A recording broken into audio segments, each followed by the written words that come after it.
सुनो भाई, वास्तविक सुख संपत्ति तो अपने भीतर के अंतर्यामी परमात्मा राम की प्राप्ति साक्षात्कार की है। कैसे मिलेगा?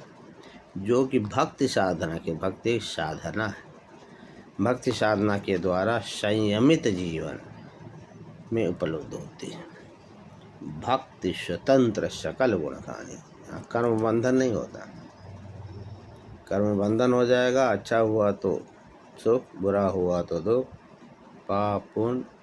लेकिन भक्ति अगर करेंगे, भक्ति होगी कैसे?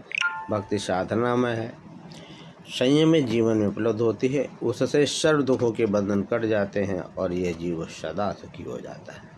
टेम्परेरी नहीं, परमानेंट। क्यों कि परमानेंट भगवान आनंद आएगा, वो टेम्परेरी नहीं। मैं रोऊं संसार को, मुझे न रोए कोई, मुझको रोवे सो जना, राम सने ही सोए।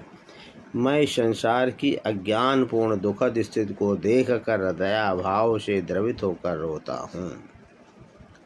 धर्म का मूल भी दया है। दया धर्म नहीं मुख में, मुखड़ा क्या देखे दर्पण में। दया धर्म का मूल है।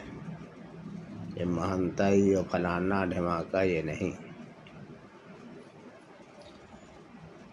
अभी मैं चंदा प्रबंधित पर गया था, एक और तड़फ रही थी एकदम दर्द के मारे।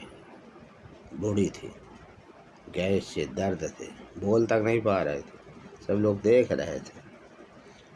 तो मैंने कहा कि तुरंत किसी लड़के को बेच के दवा मंगाओ, फिर लड़के को भेजाएगी।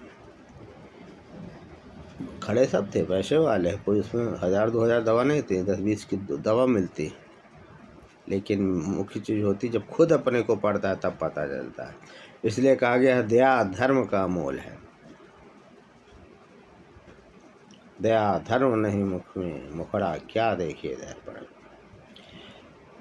मैं संसार की अज्ञानपूर्ण दुखद स्थिति को देखकर दया भाव से द्रवित होकर रोता हूँ, परंतु कोई भी संसारी जन मुझे नहीं रोता, अर्थात मेरी ओर ध्यान नहीं करता। भव दुख को काटने वाले अंतर्यामी परमात्मा राम का जो प्रेमी भक्त होगा, वही मुझे यथार्थ में समझकर मेरे लिए रोएगा।